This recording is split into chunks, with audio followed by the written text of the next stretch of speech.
modul yang berikutnya. Ini adalah modul yang baru, kita sebut sebagai modul Ethics and Integrity. Ya, saya akan mengisi satu sesi di sini untuk kemudian hari ini akan dilanjutkan oleh Pak Abdul Hamid Batubara, Pak Ucok Batubara, untuk memberikan pengayaan tentang apa itu Ethics and Integrity. Apa itu ethics, Bapak dan Ibu? Orang banyak menyampaikan ya bahwa ethics itu adalah landasan moral, ya, guidance, ya, values, norms, begitu ya, yang menjadi landasan kita dalam membuat keputusan. Ya, itu adalah ethics.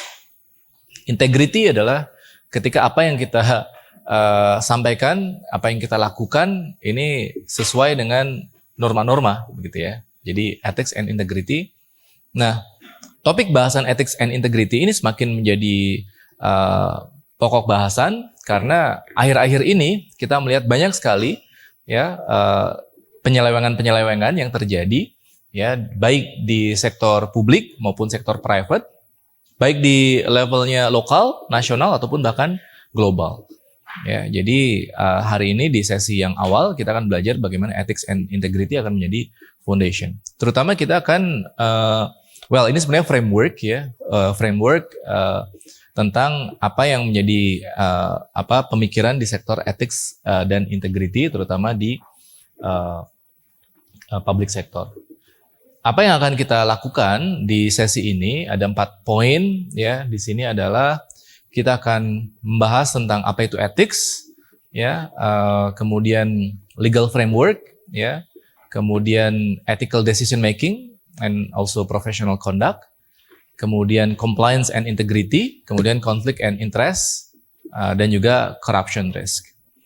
Oke, apa itu ethics? Kita di sini kalau by definition principles of right and wrong yang menjadi guidance kita dalam membuat keputusan. Bapak dan Ibu adalah, ini mohon maaf kalau saya banyak memberi contoh di sektor private atau bisnis atau korporasi begitu ya. Bapak dan Ibu adalah HR director ya di sebuah perusahaan. Sebagai HR director di sebuah perusahaan, Bapak dan Ibu memiliki power, memiliki otoritas untuk merekrut orang, ya, untuk merekrut orang. Karena memang Bapak dan Ibu ini adalah otoritas Bapak dan Ibu. Suatu saat ada saudara dekat Bapak dan Ibu datang, ya, keponakan lah ya, keponakan. Om, tante, saya udah lulus nih, gitu ya. Saya udah lulus dari universitas, saya mau cari kerja. Saya mau dong kerja di tempat Om dan Tante. Boleh nggak? Boleh. Boleh ya? Boleh. Etis nggak? Etis. Kalau memang memenuhi kualifikasi, ya. Seringkali yang terjadi adalah ketika proses seperti ini, ya, ini tidak memenuhi proses kualifikasi sehingga menjadi tidak etis. Kalau boleh ya boleh. Ya, tetapi kalau tidak memenuhi kualifikasi kemudian tetap diterima, nah ini yang menjadi konflik. Kalau di Timur Tengah, Bapak dan Ibu adalah penguasa di situ, kemudian ada kota di sebelah begitu ya, atau provinsi ya di daerah kekuasaan Bapak dan Ibu butuh pemimpin. Ini kondisinya di Timur Tengah nih.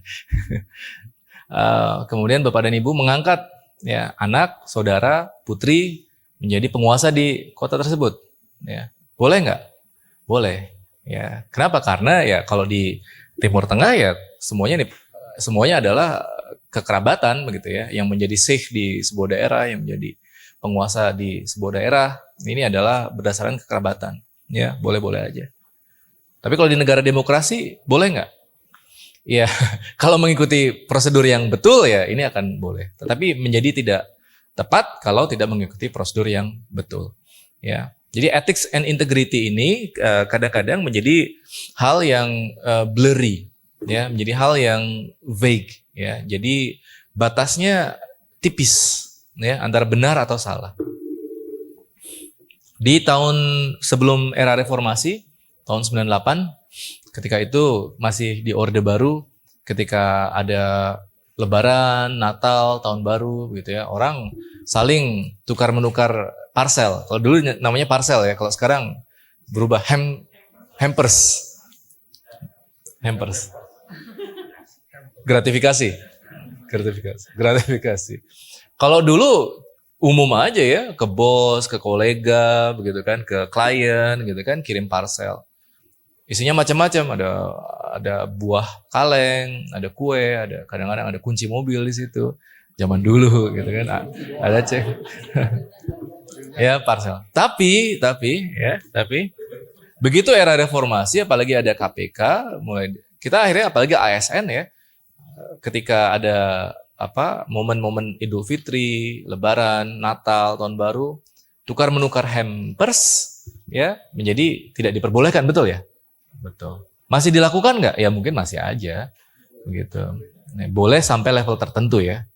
Tapi nilai tertentu ya Bu ya. Ketika saya dulu di Citibank 1 juta rupiah, gitu ya.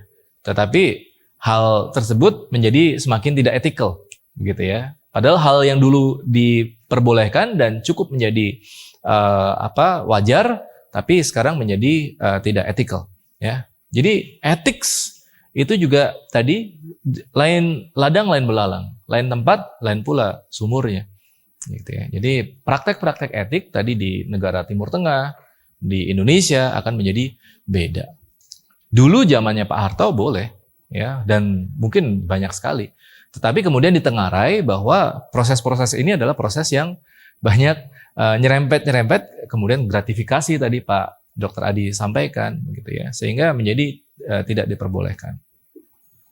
Kalau pegawai KPK main golf itu nggak boleh. Kenapa? Ya padahal main golf aja, begitu ya. Tetapi ditengarai ya dari proses main golf ini kemudian proses negosiasi tadi kemudian menjadi terjadi, dan seringkali proses negosiasinya menjadi hal-hal yang tidak etikal. Bulu tangkis, bulu tangkis ya. Nah kalau di Kemenkes apa menurut Bapak dan Ibu yang proses yang dulu boleh sekarang menjadi abu-abu dan sering menjadi tidak etikal? Biasanya apa? Oleh-oleh. Bolu meranti? Kalau sekarang boleh. Ya, jadi yang begini Bapak dan Ibu ya, ethics. Nah, kalau ethics itu memang sesuatu yang susah untuk dipilah-pilah Bapak dan Ibu. Dan seringkali orang yang menegakkan ethics and integrity ini sering dianggap sebagai pahlawan kesiangan, ya, sering dianggap sebagai beda sendiri, ya, dan seringkali dikucilkan, gitu ya. Jadi ada istilah bahwa orang yang menegakkan ethics itu doing the hardest right instead of the easiest wrong, ya. Jadi orang yang menegakkan ethics adalah orang yang doing the hardest right instead of the easiest wrong, ya. Hardest right, melakukan sesuatu yang baik, yang benar itu susah, dan seringkali kita melawan arus, ya. Tapi melakukan kesalahan itu gampang. Dan kadang-kadang orang melakukan itu. Sebagian besar orang melakukan itu. Ya tadi gratifikasi, kemudian tukar-menukar parcel, hampers, ya, kolusi, nepotisme, dan lain-lain itu seringkali dilakukan. Nah, dengan ethics ini menjadi prinsip yang menjadi dasar kita. Tetapi seringkali ethics itu sama nggak antara satu orang dengan yang lain? Yang kita anggap ethical, itu sama nggak antara satu orang dengan yang lain? Harusnya sama. Memang ada prinsip-prinsip etik yang universal. Nggak boleh mencuri, ya, nggak boleh menyakiti, ya, harm, menyakiti, nggak boleh, ya. Itu hal-hal yang memang prinsipal, gitu ya. Tapi turunannya akan menjadi blurry tadi, gitu ya. Jadi seringkali ketika kita menegakkan etik, kita dianggap sebagai pahlawan kesiangan. Kenapa ethics bisa berbeda-beda interpretasinya? Karena orang dibesarkan dan dididik dengan cara yang berbeda-beda. Ada rekan saya, ini saya selalu memberi contoh ini, dibesarkan di sebuah daerah di Surabaya namanya Gang Doli, gitu ya. Ya, Bapak dan Ibu, kalau sekarang mungkin Gang Doli ada yang Surabaya di sini.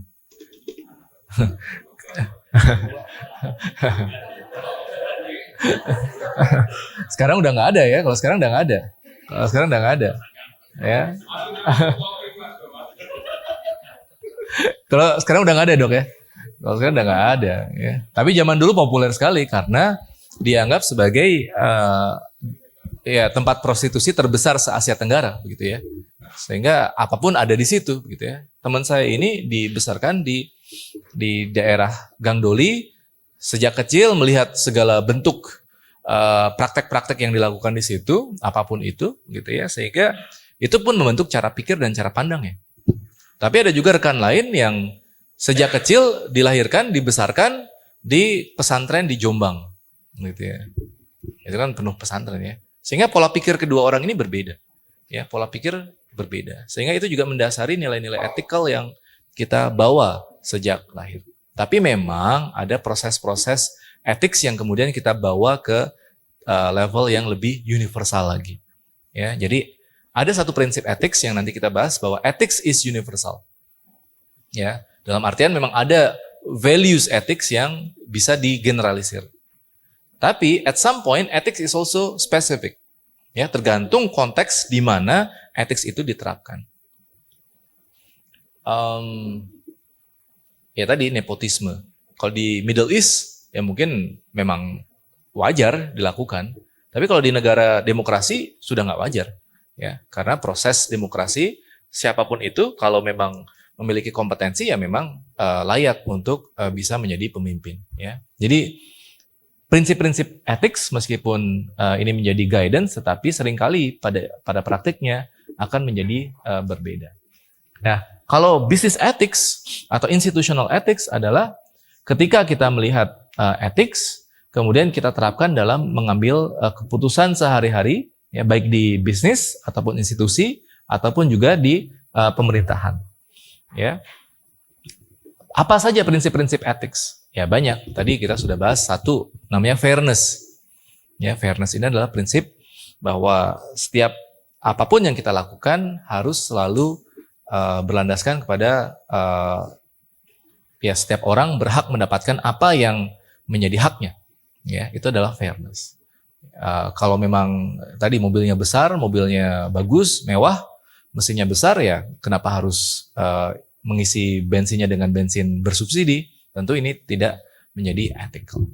Ya, jadi di modul 1 ini kita belajar prinsip-prinsip ethics, kemudian business ethics, ya, dan kemudian juga Bapak dan Ibu sebagai profesional di pemerintahan, kita melihat prinsip-prinsip apa yang ada di dalam proses ethical tadi. Nah, ketika kita kemudian memberi konteks institutional ethics, ya ini saya beri contohnya adalah di business ethics, ya tentu kita akan menggunakan prinsip-prinsip tadi untuk melihat apa yang baik dan apa yang tidak baik ya di institusi tersebut. Sebagai contoh, kasus-kasus korupsi, ya yang banyak ya ASN, banyak penyelenggara negara ditangkap oleh KPK. Ya, kemudian di situ timbul pertanyaan, apa yang mendasari orang untuk kemudian melakukan tindak korupsi? Ya. Apakah karena pendidikan? Jadi pertanyaannya adalah apakah dengan semakin tinggi tingkat pendidikan seseorang, maka orang tersebut akan menjadi semakin ethical? Ya. Gimana menurut Bapak Ibu? Gimana Dokter Harisma? Harusnya ya. Kenapa harusnya seperti itu, Dokter? Betul ya. Seringkali kita temui ya bahwa beberapa pelanggaran-pelanggaran yang ada di kasus-kasus korupsi ataupun kasus-kasus unethical lain, yaitu banyak dilakukan oleh orang-orang yang memiliki pendidikan yang tinggi, gitu ya. S1, S2, S3, profesor, begitu ya. itu melakukan tindakan-tindakan yang unethical. Jadi Bapak dan Ibu, ethics ini tidak melulu dikaitkan dengan tingkat pendidikan atau tingkat jabatan seseorang.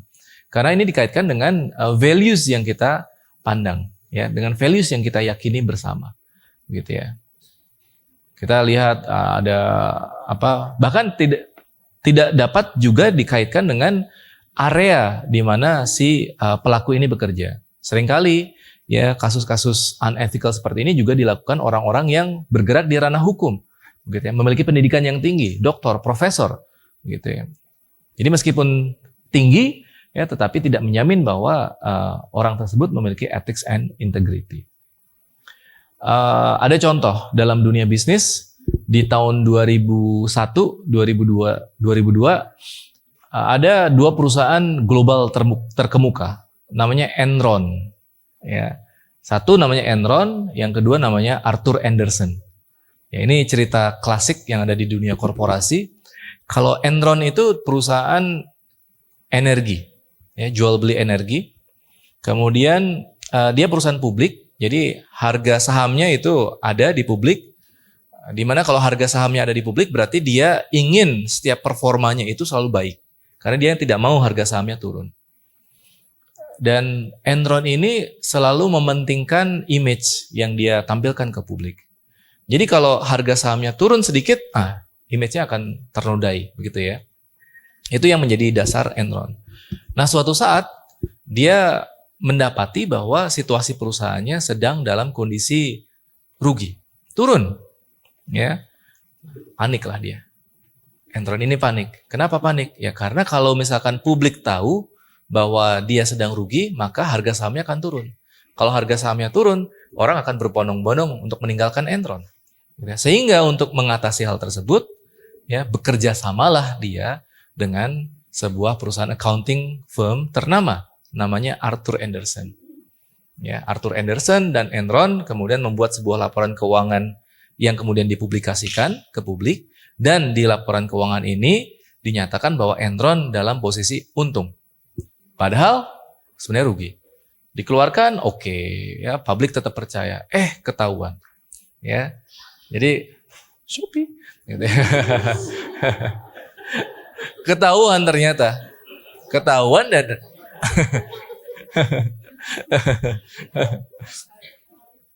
ketahuan, dan begitu publik tahu bahwa Enron ternyata memiliki skandal tersebut, harga sahamnya turun drastis. Ya, harga sahamnya turun drastis. Orang berbondong-bondong untuk meninggalkan Enron, dan sampai akhirnya baik Enron dan juga Arthur Andersen kemudian menyatakan dirinya bangkrut, dan sampai sekarang kita nggak tahu, sudah nggak ada lagi perusahaan yang namanya Enron dan juga Arthur Andersen. Ini contoh, ya, contoh yang kemudian semenjak kasus ini maka praktek-praktek ethics, integrity, compliance yang namanya GCG, ya, good corporate governance, ini ditegakkan di dalam dunia bisnis. Dan tentu saja di government, ya, praktek-praktek good governance juga banyak diimplementasikan. Jadi prinsip-prinsip ini kemudian menjadi dasar kita dalam berperilaku, dalam menjalankan fungsi kita sebagai penyelenggara negara. Ada beberapa mitos-mitos, ya. Nomor satu, ini mungkin kita diskusikan bersama. Apakah ethics dapat berubah dari waktu ke waktu? Tadi saya sudah ngasih contoh, ya. Bisa nggak berubah dari waktu ke waktu? Ada contoh lain nggak selain tadi? Gratifikasi, nepotisme, kasih parsel. Apakah ada contoh bahwa ethics dapat berubah dari masa ke masa? Yang dulu dianggap baik, sekarang menjadi tidak baik. Yang dulu dianggap boleh, sekarang menjadi boleh. Masuk ke dalam ranah conflict of interest, ya, atau benturan kepentingan. Ini biasanya adalah ketika kita memiliki personal objektif, ya, tetapi kemudian dibenturkan dengan institusional objektif. Tentu yang diinginkan di sini adalah ketika ada benturan kepentingan, yang diutamakan adalah kepentingan dari institusi. Tetapi memang Bapak dan Ibu ada sebuah istilah, ya, yang tadi juga banyak kita bahas di sesi pagi tentang policy development, sebuah kondisi yang namanya dirty hands problem. Ya, dirty hands problem ini bagaimana? Tadi ketika kita ingin menegakkan etik, ini adalah sesuatu yang doing the hardest right. Ya. Untuk jadi orang benar itu paling susah memang, gitu ya. Untuk jadi orang salah ya gampang, bikin kesalahan kayaknya sekecil apapun ya gampang aja, gitu ya. Jadi ini ada sebuah istilah dipopulerkan oleh Jean-Paul Sartre, gitu ya, dirty hands problem. Apa itu? Ketika kita membuat keputusan, ya memang akan tidak mungkin. Ya, kalau keputusan kita ini bisa make everyone happy, sangat tidak mungkin. Sehingga seringkali keputusan yang kita ambil atau decision atau kebijakan yang kita ambil ya, memang di satu sisi akan membawa manfaat untuk sebagian orang, tetapi sebagian yang lainnya mereka mungkin akan merasa tidak mendapatkan manfaat. Sehingga dalam dirty hands problem ini, impossible to make our hands clean all the time. Clean dalam artian kita make everyone happy, make everyone satisfied dengan our decision. Nah, ada 3 kondisi dari dirty hands problem ini, Bapak dan Ibu ya. Yang pertama, right versus right. Ya, yang kedua adalah right versus wrong. Yang ketiga adalah wrong versus wrong. Ya. Right versus right itu gimana? Ya, ini ketika kita dihadapkan kepada suasana atau pilihan-pilihan yang keduanya benar, sehingga yang kita ambil adalah pilihan yang memberikan manfaat paling besar. Sebagai contoh, Bapak dan Ibu mengelola budget atau anggaran, gitu ya, anggaran unit Bapak dan Ibu atau departemen Bapak dan Ibu, gitu ya. Nah, tentu ada budgetnya. Ketika Bapak dan Ibu membuat budget, tentu akan ada prioritas-prioritas. Mau ini digunakan untuk apa ya, meningkatkan kualitas talenta di unit Bapak dan Ibu dengan mengadakan pelatihan-pelatihan, itu benar ya, karena memang mungkin dibutuhkan ya. Atau di satu sisi budgetnya digunakan untuk melakukan investasi, pembelian alat ya untuk rumah sakit atau untuk tenaga medis, benar juga begitu ya. Jadi pilihan antara menggunakan budget untuk training pegawai atau penggunaan budget untuk investasi, ya semuanya benar. Ya, tinggal dipilih saja kira-kira mana yang investasinya betul, atau investasinya atau keputusannya memberikan manfaat yang paling besar. Tapi situasi kedua adalah right versus wrong. Ya, right versus wrong ini adalah ya Bapak dan Ibu punya 2 buah situasi, di mana situasi yang benar dan situasi yang salah. Teorinya adalah ketika ada 2 situasi ini, yang dipilih yang mana? Yang benar, yang right, begitu ya. Tetapi seringkali yang terjadi adalah situasi yang salah lah ini yang dipilih. Misalkan apa? Gratifikasi lah ya, gratifikasi. Bapak dan Ibu, kadang-kadang kan kita sebagai individu ya, tidak hanya memiliki pekerjaan, tapi kadang-kadang ada faktor keluarga atau faktor personal yang lain gitu ya. Bapak dan Ibu ini kondisi di mana misalkan Bapak dan Ibu lagi kepepet secara keuangan personal gitu ya. Nah, kemudian ada situasi di mana Bapak dan Ibu bisa memberikan privilege kepada vendor tertentu. Ya, vendornya bilang, kalau kamu beli alat dari saya, nanti saya kasihlah dikit gitu ya. Adalah hadiah untuk kamu gitu ya. Hadiahnya uang. Ya, ini adalah situasi yang salah. Ya, situasi yang benar adalah kalau kita berhubungan dengan vendor ya apapun ini dilakukan secara profesional. Tapi karena mungkin ada setan lewat, ada lagi kepepet, lagi entah ada masalah keluarga, kayak lagi butuh nih gitu ya. Ya udahlah saya terima aja. Nah, kadang-kadang situasi seperti itu tidak terelakkan ya. Jadi between right versus wrong, meskipun teorinya mengatakan bahwa yang kita pilih adalah yang right, tetapi kadang-kadang karena faktor-faktor lain yang di luar kendali, kita pilih yang wrong. And it happens. Dan itu ialah yang membuat kemudian ya banyak kasus-kasus unethical muncul ke permukaan, karena yang dipilih adalah wrong decision. Ya. Yang ketiga, wrong versus wrong. Ya, ini merujuk kepada poin pagi tadi ya, ketika sometimes what we have is all bad decisions. Jadi kita harus memilih yang paling memberikan damage paling kecil. Contoh, ini contohnya mungkin di luar industri kesehatan. Bapak dan Ibu pengusaha punya pabrik ya, 10.000 orang. ya bekerja untuk Bapak dan Ibu. Tahu-tahu COVID. Ya, kalau COVID, demand-nya turun, ordernya turun, pabriknya mau nggak mau goyang gitu kan. Jadi Bapak dan Ibu kemudian memberikan kalkulasi. Kalau saya mempertahankan 10.000 orang, wah semuanya kolaps dalam 1 bulan. Pabriknya bangkrut. Ya. Tetapi kalau saya cut 50%, ya pabrik kita akan survive. Pilihan ya Bapak dan Ibu ya, pilihan mempertahankan seluruh orang tapi kolaps semuanya. It's a wrong decision. Tapi cut 50% ya kok gimana juga ya, kita punya rasa kemanusiaan juga.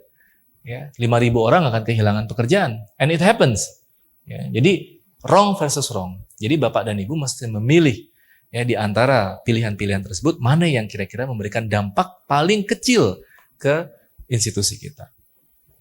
Pernah ada yang memberikan atau mengalami kasus wrong versus wrong ini? Mungkin ada pengalaman. Oke, kalau nggak saya lanjut ya. Nah, artinya apa? Di 3 kondisi ini, Bapak dan Ibu antara right versus right, right versus wrong, dan juga wrong versus wrong, ya.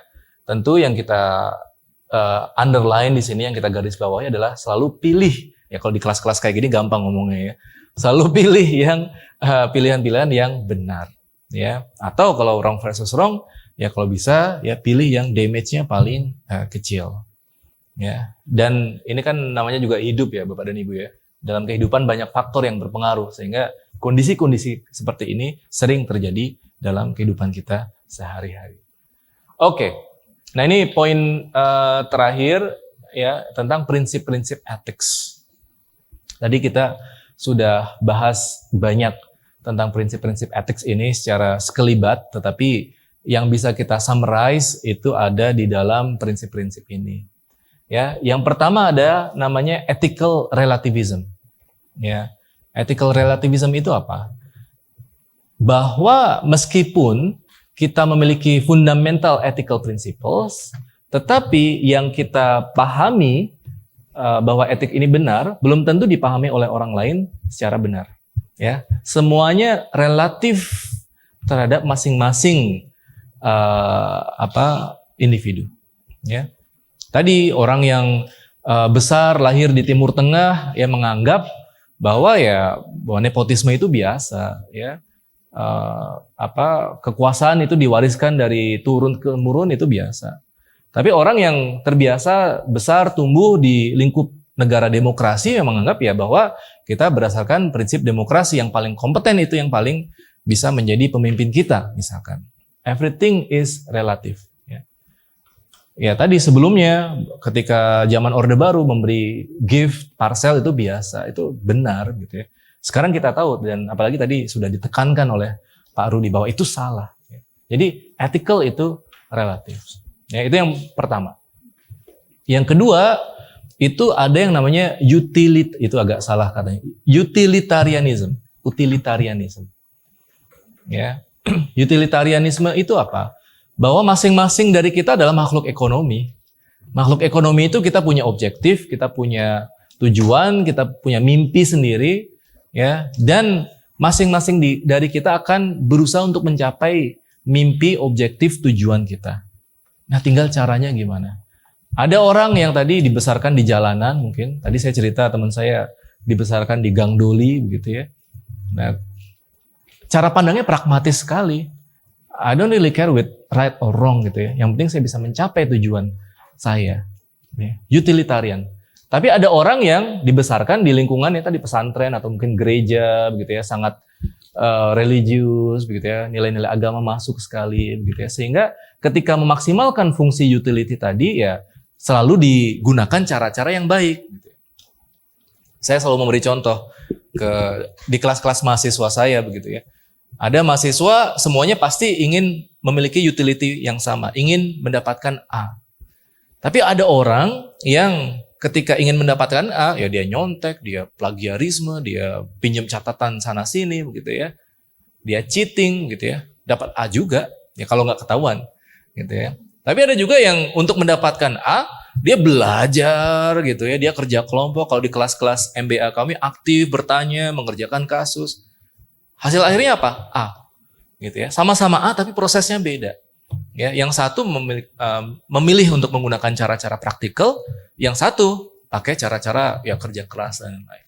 Ya, utilitarian. Ya, masing-masing orang memiliki tujuan akhir, tetapi kalau orang yang memaksimalkan utility, dia akan bypassing everyone, bypassing everything. Ada istilah paling ekstrim dari utilitarianisme, ini namanya Machiavellian. Ya, Machiavellian ini dulu ada filosofer namanya Niccolo Machiavelli ya, Bapak dan Ibu kalau pernah dengar ya. Menulis sebuah buku fiksi namanya Il Prince. Ya, The Prince, ya pangeran. Si pangeran ini pengen jadi raja, dan untuk jadi raja dia melakukan apapun, memfitnah, membunuh, menghasut, semuanya lah. Jadi raja. Tapi ya dengan memaksimalkan utility function itu. Nah, peran moral, peran ethics itu ada dalam menjaga bagaimana kita mencapai utility kita masing-masing. Masing-masing dari kita pengen kaya gitu ya kan. Kalau kaya ya bisa bersedekah, bisa beli macam-macam gitu ya. Tapi ada yang memaksimalkan utility-nya dengan sangat ekstrim sehingga korupsi, gratifikasi apapun itu. Tapi ada juga dengan cara yang benar, ya kerja keras, ya multiple income gitu ya. Kalau anak muda sekarang Bapak dan Ibu katanya jangan mengandalkan hanya di satu income saja. Jadi anak muda sekarang ya kerja jadi PNS, terus jadi YouTuber, terus jadi Instagram influencer ya semuanya dilakukan. Nulis buku gitu ya, jadi bikin podcast gitu ya supaya ada multiple income. Nah, itu contohnya. Itu utilitarian. The ends justify the means ya, bahwa hasil akhir itu lebih penting. Nggak penting prosesnya bagaimana, yang penting hasil akhirnya gue kaya. Itu utilitarian. Ya. Yang ketiga adalah ethical fundamentalism atau universalism. Ya, ethical fundamentalism ini opposite-nya dari ethical relativism. Kalau ethical relativism semuanya relatif ya. Etis atau tidak etis itu tergantung kepada bagaimana cara kita memandang. Ya, yang saya anggap etis mungkin menurut Ibu Dian tidak etis, atau sebaliknya yang dianggap Pak Rudi etis menurut saya mungkin tidak etis. Ya, everything is relative. Itu nomor satu. Tapi nomor tiga, setiap dari kita memiliki kesepakatan bahwa mencuri itu tidak etis. Ya, korupsi itu tidak etis. Ya.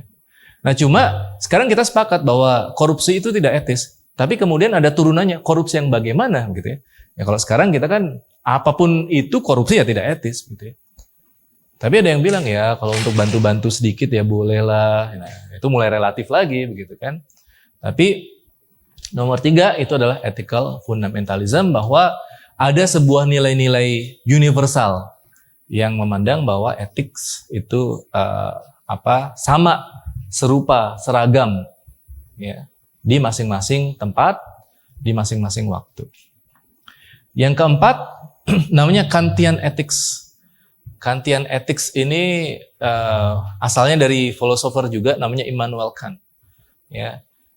Kalau tadi Kantian Ethics ini adalah lawannya dari utilitarianisme. Ya. Jadi kalau utilitarianisme adalah memaksimalkan hasil akhir, kalau Kantian Ethics ini memaksimalkan proses. Yang penting prosesnya baik. Kalau saya mau kaya, yang penting saya kerja keras, tadi multiple sources of income, kerja halal, kerja macam-macam gitu ya. Tapi ya prosesnya benar gitu ya. Jadi tidak menghalalkan segala cara, tapi menikmati setiap proses. Ya kalau mahasiswa saya tadi mau dapat A ya, untuk itu dia harus kerja keras, belajar, ya, bekerja sama dan lain-lain. Itu adalah Kantian Ethics. Nah, yang kelima, ini yang dari tadi kita banyak bahas, ini yang kita sebut sebagai fairness, ya, atau social justice, ya. Kalau Bapak dan Ibu di sini kan ini ya, kalau Kemenkes kan ya alhamdulillah sejahtera begitu ya. Jadi kalau sejahtera gitu. Amin, amin, amin, amin.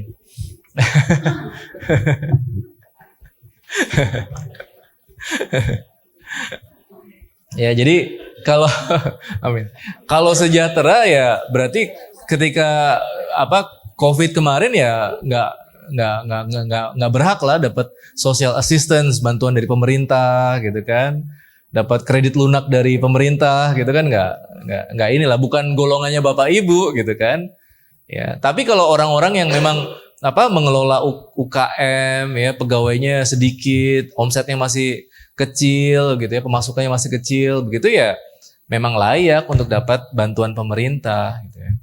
Atau cerita saya waktu itu, saya jadi mahasiswa di Amerika ya, saya punya anak dapat tuh bapak ibu setiap bulan dapat kupon ya, dapat kupon isinya saya bisa tukar kupon itu ke supermarket, ke Walmart gitu ya, untuk beli susu, untuk beli sayur, untuk beli daging, untuk beli macam-macam buat anak saya gitu ya, karena dianggap sebagai warga miskin karena student. Ya, itu social justice. Tapi kalau yang gajinya ribuan dolar gitu, kerja di Amerika ya ngapain dapat kupon-kupon begitu, nggak bisa. Not eligible. Sama tadi, kalau mobilnya bagus ya ngapain antri di Pertamax Turbo atau Pertamina Dex gitu kan. Semuanya sesuai dengan proporsinya. Jadi ada social justice di situ. Nah, jadi ini kelima poin ini Bapak dan Ibu yang menjadi landasan kita dalam berpikir tentang konsep ethics and integrity ya, terutama di public sector, dan bagaimana nanti Bapak dan Ibu sebagai policy maker nanti bisa membuat kebijakan-kebijakan yang baik. Oke, ada pertanyaan sampai sini? Ada refleksi terkait materi-materi ini, terkait ethical relativism, fundamentalism, dan lain-lain? Cukup? Oke. Kalau cukup ya berarti kita sudahi ya. Kita sudahi sesi-sesi pagi ini, 2 sesi ini. Sisanya ini materi-materi penjelasan saja. Nanti bisa dibaca sendiri di materi, kan sudah dibagikan ya. Jadi demikian Bapak dan Ibu, sesi kedua hari ini kita sudah membahas tentang ethics and integrity. Kita tahu bahwa ethics adalah prinsip-prinsip yang menjadi pedoman kita dalam membuat keputusan. Dan kemudian tadi banyak sharing ya dari Bapak dan Ibu ya tentang bagaimana ethics and integrity ini diimplementasikan dalam pekerjaan Bapak dan Ibu sehari-hari. Dan terakhir tadi kita belajar tentang ada 5 prinsip-prinsip dari ethics and integrity, dari relativism, fundamentalism, utilitarian, Kantian ethics, dan yang terakhir adalah social justice. Di mana tentu kita berharap bahwa dalam setiap keputusan yang kita ambil sebagai ASN, sebagai pembuat kebijakan, kita berlandaskan kepada prinsip-prinsip ethics dan integrity. Terima kasih dan semoga Bapak dan Ibu belajar banyak pagi ini. Terima kasih, kita tutup. Wassalamualaikum warahmatullahi wabarakatuh. Terima kasih.